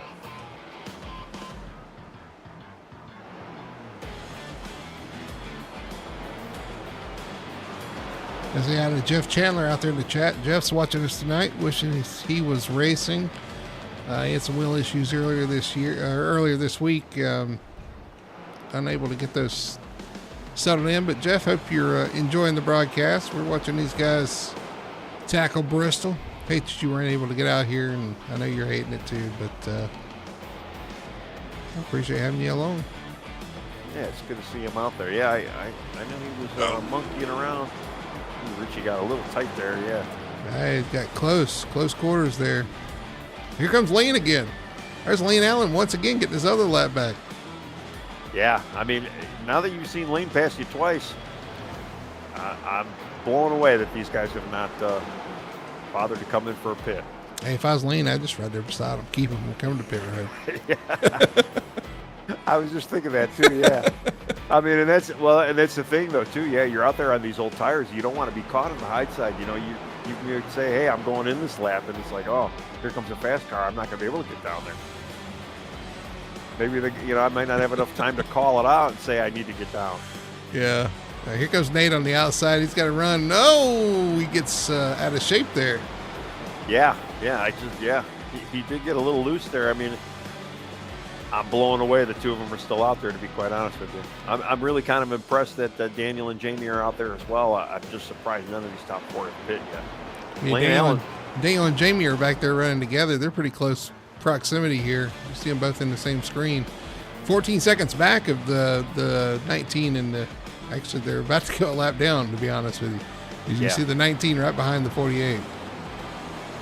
Well, and I mean, if you remember earlier too, Lane Allen went 3 laps down on that pit stop. He is now 2 laps behind our leaders. So would it be safe to say that if our leaders do come in for a pit stop, Lane is going to lap the two? Lane's going to take the lead. Do they have time to make it up? Are they leaving themselves enough time to make that up? Which I think right now they're still okay, but they've got to keep that in the back of their mind because Lane's making up a lot of ground on them right now. Yeah, I mean, and if Lane gets, I got to look to see exactly where he is on track right now, because obviously he just passed him, but yeah. Exit at 2, and in the middle, 1 and 2. So continuing to make up that ground. We'll see how it works out. Yeah, that might have been a race-winning move, though. I mean, on Lane's part. The question is, too, I mean, even though he's making all these passes and trying to get his laps back, has he saved any tires? Has he got enough tire to go another 42, 43 laps?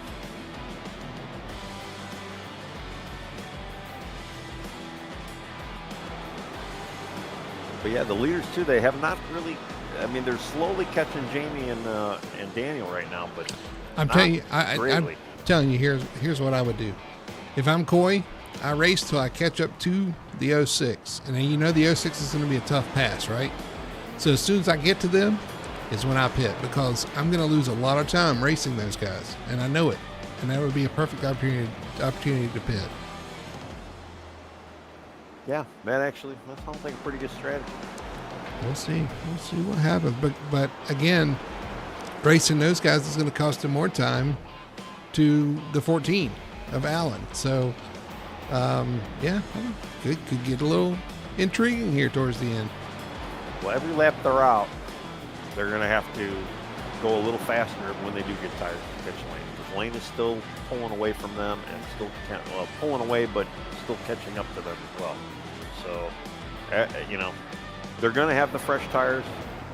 Lane and some of these other guys are going to have very old tires. They're going to have a huge advantage. They're going to have the same advantage as we saw Lane earlier on. But yeah, are they going to have enough laps? I mean, because we are under 40 laps to go right now. So, are you going to have 40 laps to make this up? There's a 33 at Tracy. I don't think Richie wanted to see that because he kind of caught him, kind of trapped him behind the 06 there. Cost him a little more time. Yeah, I don't know. Let's just get good. Yeah, the strategy is definitely an interesting beast of this one today. Especially with the little car field, at least we got a little storyline going on right now. I mean, the different tire strategies. And again, I'm really shocked that the two of them are still out there. 35 to go. Yeah, Lane's got another over a straightaway lead on these guys. So I can only hear Lane talking right now. Well, you reckon? That was the right move. Side by side for the lead. Nathan Biggert goes to the inside, the 19 of Coy, who is now trapped behind the 06 on the high side. Ooh, the 01 gets loose. The 06 gets loose. The 19 is going to go high now. Looks like the 06 is going to let those guys go on by. That was a little dicey and a little sketchy right there. Daniel kind of did the nice thing, kind of got out of the way. It looked like he was in Richie's way, then again into Nathan's way, and then he's like, I'm getting out of the way completely, and let the two of them go by. I mean, if I were Daniel, this would be the time to pit, no? Yeah. Well, listen, he's probably racing Jamie Knopf at this point because he's a lap down to the leaders anyway already. So, I don't know. I mean, maybe at least try to get that undercut on your teammate even. Yeah. Or try to give yourself enough time to make up time on the 14 of Allen, because I really feel like Allen might be in the catbird seat at this point. These guys may have stayed out too long. I mean, is there enough gas to have made 180 laps? I don't think so. But I just heard Coy. Yep, he's coming to the pits. He's coming to the pits now. Kind of let Nate catch up to him and let him by. So now Richie's got to take that long, slow drive. Well, let's keep track where Lane is. Lane's right there. Just went by him. Got one of his laps back.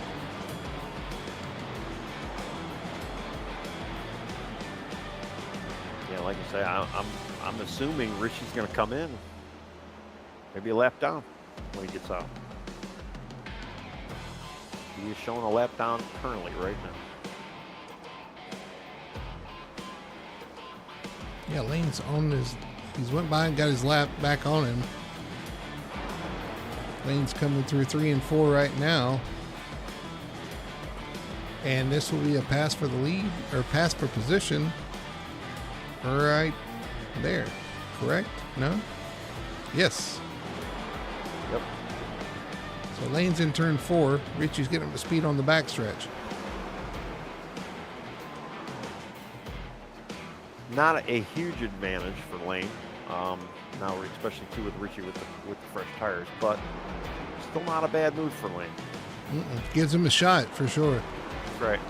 Because Richie's still going to have to work through this traffic as well.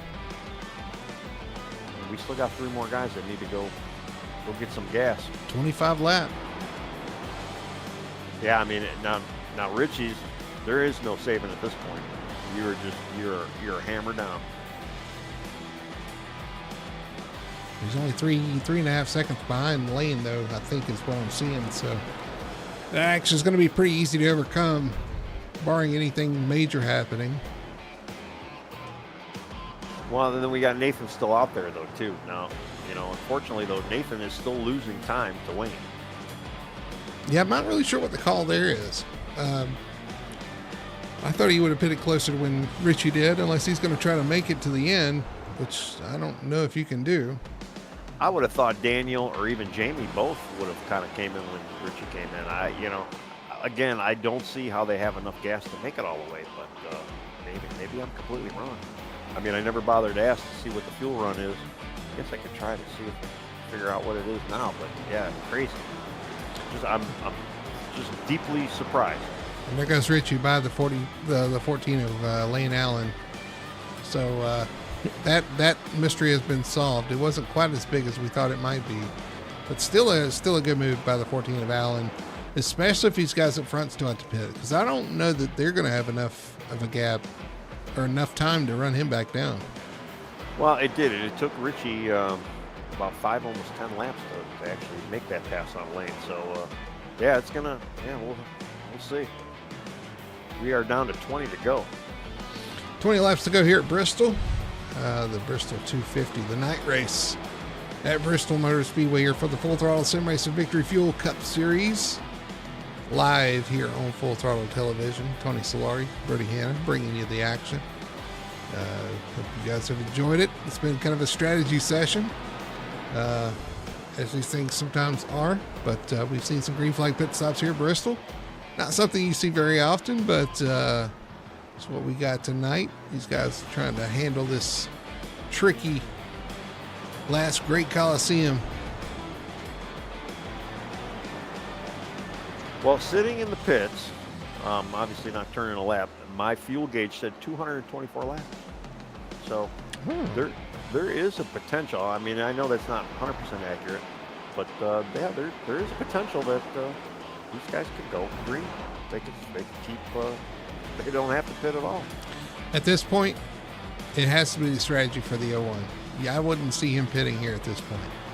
Same thing with the 48, the 06, both stayed out, which now begs the question, why did the 19 pit? Yes, very true. Right. Yeah, because right, if he had the gas to do it, he would have stayed out himself, or even if it was close. I mean, as far as tire goes too, he didn't look like he was struggling that much. He was staying up and had Nate, even towards the end of the run. I mean, Nate was definitely catching him and getting ready to pass him, but I think the two of them probably still would have had enough for each other. Yeah, very odd. 12 laps to go. Daniel Simmons is 6 3/4 seconds in front of Richie Coy. Trying to hang on to third here. Yeah, I mean, and as we're at right now, I mean, Richie does have potential to at least get to third place. He might be able to pass Nathan. Yeah. I'll go back to third, but I still wonder about that call. I don't, unless he had a tire go down or something, I don't know why you would pit. We see the 37 bouncing off the wall back there. You know, that's very true too. Yeah, I didn't even think about that. Yeah, does he have? Maybe he had bad tire or something. But you know, I'm looking at him right now. He is cutting through the field. I mean, he is not saving obviously a bit. Running 14.7s right now, compared to our leader, who is running 15.7s right now. So second to follow. Yep. And we only have two guys on the lead lap. Can't speak. Two guys on the lead lap right now. We got Nathan and Jamie Knopp. Daniel Simmons still has yet to pit. Probably will not pit. I thought you was going to break into a rap there for a minute. But, you know, I'm not that talented, but yeah. Yeah, it's 7 laps to go. 6 laps to go here at Bristol as Nathan goes by. It's been an interesting one for sure.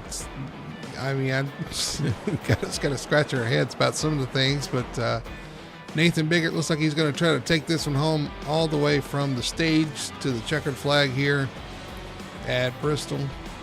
Richie Coy dominated early on, went in for a pit stop, and left it in the hands of the 01 of Nathan Biggert, who's going to try to score his, what will be 13th win on the year.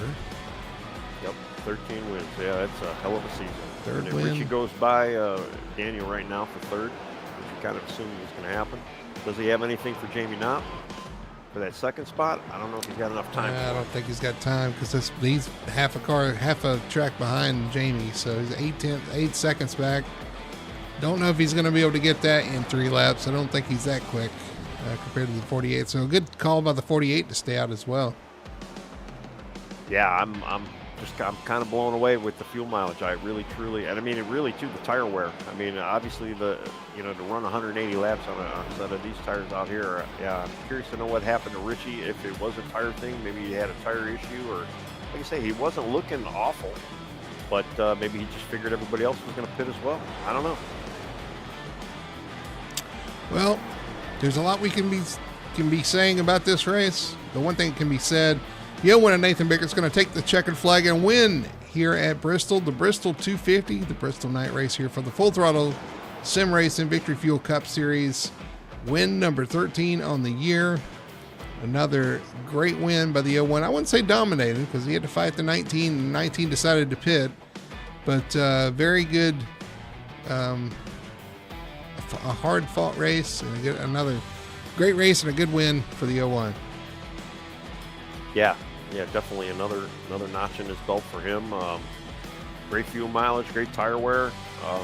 Did everything he had to do. Which is, we've seen this from him at just about every race this year. So, does anybody else have anything for Nathan? Well, he decides to I don't know if he's going to celebrate. I don't know what he's going to do for a celebration here, but while he's waiting, let's go ahead and look at the results here tonight. There he goes, turn that thing around. Winner Biggert picks up the win. Jamie Knopf comes home a solid second place finish tonight. Good rebound for him after getting involved in that accident early. The 19 decides to pit, comes back to a third place finish. The 06 of Daniel Simmons hangs on for a fourth place. Good solid run for the 14 of Lane Allen coming home fifth. Sixth is going to be TJ Bartell. We didn't talk much about TJ tonight, but he snuck in there in a sixth place finish. It was really good for him. Seventh is going to be the 57 of Joshua Johnson. Brian Dublé comes home in eighth. Ninth is going to be the 7 of Wayne Grassi. 10th, the 33 of Ben Tracy. 11th place is going to be Colby Meese in the number 9. 12th is going to be Ryan Hedrick in the 47. 13th, James Wallace, after being that wreck early, several laps down, comes home in 13th. 14th spot is going to be the 6 of James Torrey, and rounding out your 15 car field is the 10 of Colton Gum, who I don't think even got a lap in, so unfortunately it's going to be a provisional for him tonight. So yeah, it's interesting. Let's see if we can talk to some of these guys. What did you think about that, Tony? Well, like I say, I'm kind of shocked. Like I said, I really was not planning on seeing any of these guys run that whole stage, especially too with the tires and the tire wear and everything else that came to be. I did kind of assume it was going to be green flag, and we did see some guys come in for that green flag stop. Apparently some guys were like, I don't need a green flag stop. I'm just going to keep racing. Yeah, I'm sure some of these guys will wear out too. We're going to see if we can talk to them here in our post-race show presented by Victory Fuel. Let's see if we can pull in our third place finisher who's already up here. Let's see if we can talk to the 19 of Richie Coy, coming home in third spot tonight after a late race pit stop. Richie, good solid night, but I'm sure you probably wanted to hang out there and try to see if you can hold off the 01 of Biggert. Yeah, no, we had a good car. We're gonna have to have a conversation with our fuel guy because he was telling me that I was 12 laps short there to the end, which is why I had to pit. And I'm like, all right, well, I expect everybody else to come in, and the other guys didn't have to come in. And fortunately, I was able to get back up to third. But yeah, we're gonna have to have a conversation with our fuel guy there. There's the story. Okay, well, that explains it. Yeah, that's unfortunate. We were wondering too because we actually thought everybody had to pit too. I didn't think they could make it, and so we were expecting them anytime, thinking you kind of made the right call there. But unfortunately, they kind of stayed out there. But man, you and Nate kind of put on the show out there. You guys both were driving it pretty hard. Saw you wagging the tail there a couple of times. Just talk about your experience out there. It looked kind of fun, but it also looked kind of nerve wracking. I have been. My heart rate has been through the roof for the last 250 laps. I mean, it's crazy out there. These cars have like no grip. So you kind of slide it in the corner. You kind of slide, it rotated pretty good, but then you slide it coming off. And for a while there, I was just trying to get it right in the middle of the track so that he couldn't go outside of me and he couldn't come off the corner on the inside of me, and he would hopefully burn off his tires. And yeah, what a battle, dude. I am drenched in sweat. I mean, it's these things are a handful here. Bristol by itself is a tough track, and these cars are nuts here, man. Yeah, we talked about it being kind of a long race, and especially with no break, no cautions. I'm sure it got kind of draining out there for sure. I'm sure some of these guys, like I said, are kind of wore out. But Tony, I'm going to let you give your thoughts and maybe you got a question. I actually do have a question. First stage, we saw you were slipping and sliding. It looked like you were having a hard handle on the car.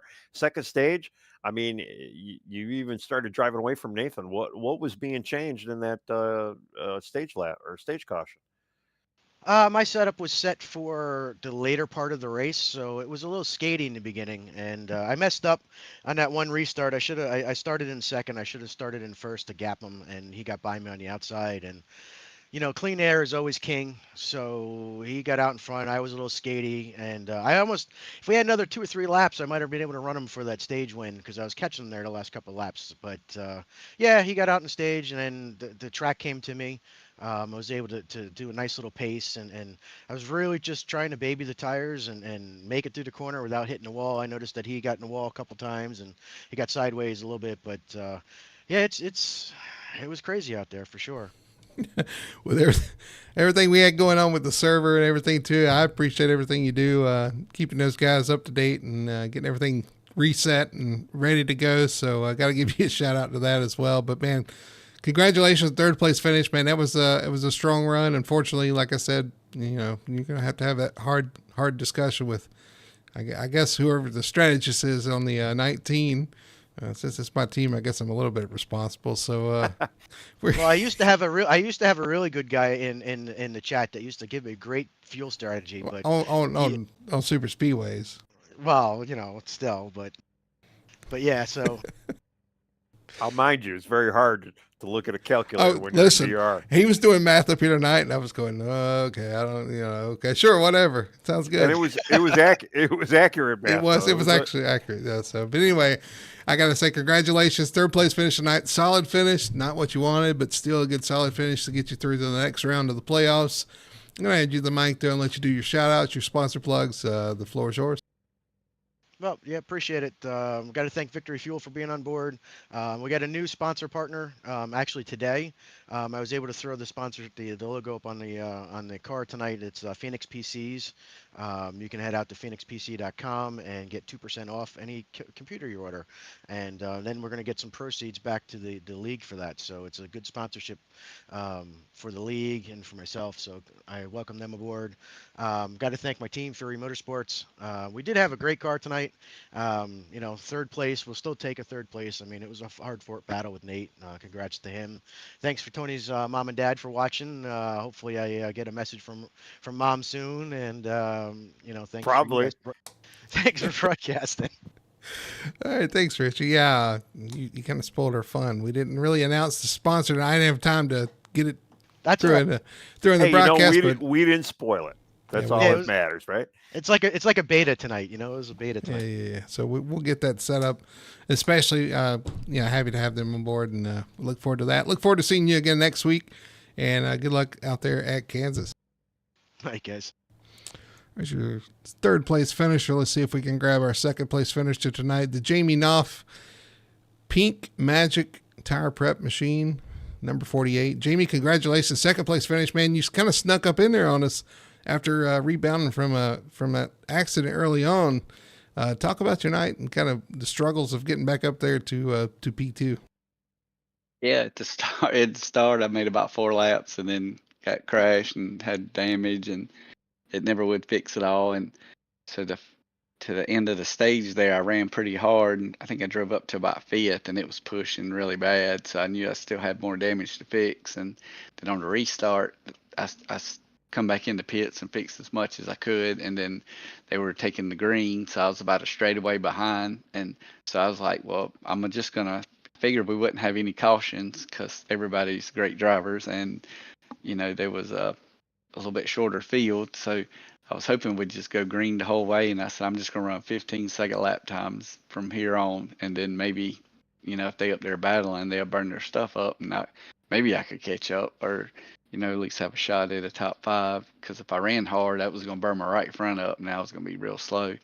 So I just rode around there the whole time. And then I got up to 3rd, and then I heard Richie say he had to pit. So I was like, well, maybe Nate's got to pit too. But, I didn't have to, so I didn't figure Nate would. I wasn't sure why Richie did. I thought if they would pit, it would be like 3/4 of the way through the run, not quite half, or right past half. But they kept staying out there, and then so I was able to get up by Daniel because Richie was coming up on us, and I said, all right, Daniel, you got to pick the pace up. He said, as fast as I can go. I said, all right, I got to go on by you then because they catching me because I didn't want, him to get much closer than a second behind me because then I didn't want to hold him up. But I thought I was fast enough of saving tires to have a little more tire. But in the last 30, I drove it about hard as I could, and I think I pulled away from Nate just a little bit. I could barely run faster, and it was getting really tight. So if I'd have drove it hard at the beginning, it really would have been bad.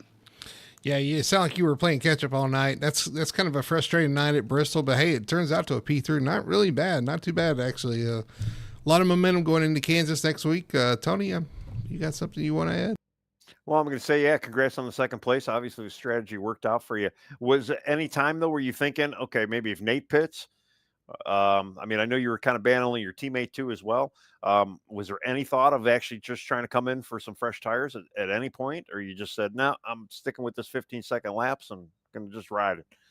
Yeah, when I restarted, I was going to run the 15-second laps because I was a straightaway behind. If I would have pushed hard at the beginning just to catch the pack, I would have burnt my stuff up, trying to battle them and pass them. So since several had then gotten, had a little more damage than I did in that accident, so I was just determined just to ride the whole time and just hope a caution didn't come out, and then that way I wouldn't be so far behind. But I didn't want to get a lap down, so I was going to push hard if they got a little bit closer. But it kind of all worked out. I mean, if I wouldn't have got damaged and raced hard all race, I might not still would have finished second. So it might have worked out in my favor. Well, you But talked about that wreck. I kind of wanted to get back to that. What did you see in that wreck? What did you see it happened, or how did you kind of get involved in that? Because we kind of went through it, but everybody, there were so many cars involved. I'm sure everybody had a little bit different perspective of what happened there.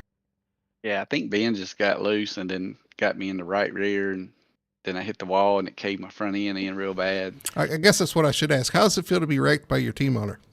Yeah, I said, man, I ran 2,000 laps here trying to get comfortable running and only got to run 4 laps. Oh my He said, I'm sorry, man. I said, it's all right, man. It happens. But I said, if I wouldn't have gotten a wreck, and then it would have played out different, I might not still could have finished second. So it might have played into my favor. Well, we joked about, him owning the car, so I guess he can do whatever he wants to with it. I know it's kind of frustrating, but yeah, you guys kept at it, got the damage fixed, rebounded to a second place finish. You can't really ask. You can ask for one more spot better, I guess, but you can't really ask for much better than that. Coming back from an accident here at Bristol. So again, congratulations on your second place finish. I'm going to hand you the mic there and let you do your sponsor plugs and your shout outs. The floor is yours. All right, thanks. Yeah, I'd like to thank Team Connie for the awesome setup. It was good for 4 laps until I had wheel damage, and then thank you guys for the broadcast and putting the league on. And I think that's about it. And thank the team owner for right rear hooking me. I think that's a 1-week suspension, ain't it? Absolutely. We'll get him for sure. I'm sure he's going to have a lot to talk about. We got to find out what happened to him too.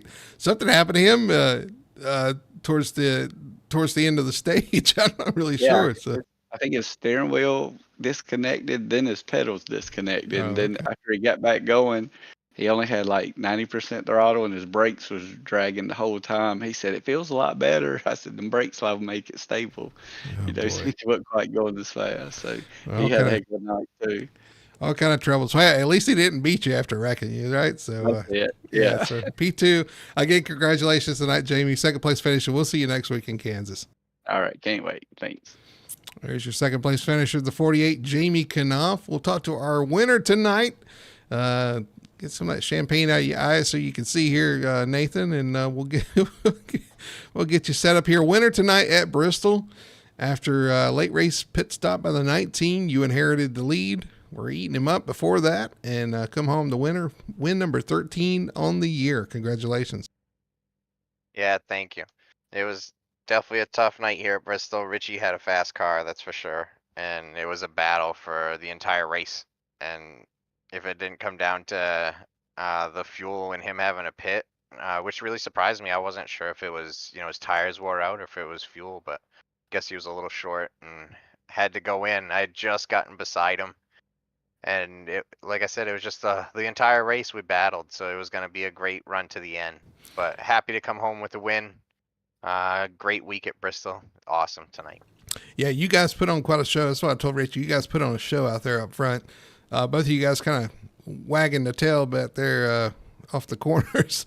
Both of you guys running really hard and putting on a good show and a good race out there. But yeah, it's unfortunate it comes down to a pit stop that maybe wasn't necessary based on his, I don't know, his short field or whatever. We'll get the details on that. But yeah, unfortunately, he had to pit there.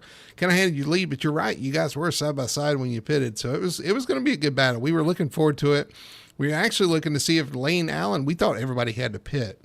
I wonder if Lane Allen pitted early enough to kind of jump over you guys if you had to pit, but not knowing that you guys are actually going to be able to make it to the end.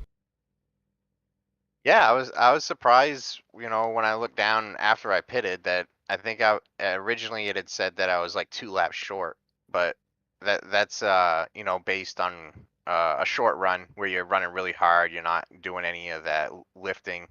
the track had so much grip tonight that on the short run you were on the throttle a lot. But once them tires really started to wear and they got down below, 60, 70%, there was a lot more lifting and coasting into the corner. You could lift, 3/4 of the way down a straightaway, halfway down a straightaway, and still get same lap time. So I was able to save the fuel pretty quickly in the sense of, it also doesn't take too much fuel to get around this place. So it's pretty easy to save, 2, 3 laps. Like you can do that like nothing. So was able to get that done. But yeah, a lot of grip in the track tonight, but very easy to overdrive the exit, get it loose. Had a lot of moments, trying to catch Richie and trying to get the pass done where it could have been in the wall and done for the night. We were both pushing real hard. I seen him doing it also. So thankfully we both finished the race and the cars are in one piece, got the 0X. Just happy to come home with a win tonight. Yeah. Well, congratulations on the 13th win. And so there was no point. Well, you did say you were having an issue with fuel, or you did have to save a little bit. But when you came out after the yellow flag, the stage caution, how was fuel looking at that point? Or you were just going to barely make it, or you had enough, or? Yeah, when I first originally came out, it said that I was like a lap and a half to 2 laps short. But like I said, that was based on that first, I think, 60 lap run where you're really pushing hard. The tires hadn't really fallen off much, and we were really getting on it, using a lot of throttle, not lifting a lot. And so it was pretty much once the tires started wearing, just making regular lap time, lifting at a normal point, not overdriving it. It was saving the fuel by itself. I didn't really have to, focus on it too much, and ended up with 5 extra laps of fuel at the end just because the lap time falls off so much, you end up saving it as it is. Wow. Yeah. Well, I know you guys, again, from the stage, you went green the whole race, 180 laps under green. I'm sure it's not easy out there, especially somewhere like Bristol. You guys were wrestling the cars around. You could tell that the tires were wearing out. You sideways, trying to push hard, trying to catch Richie. Richie's trying to hang on to it up front.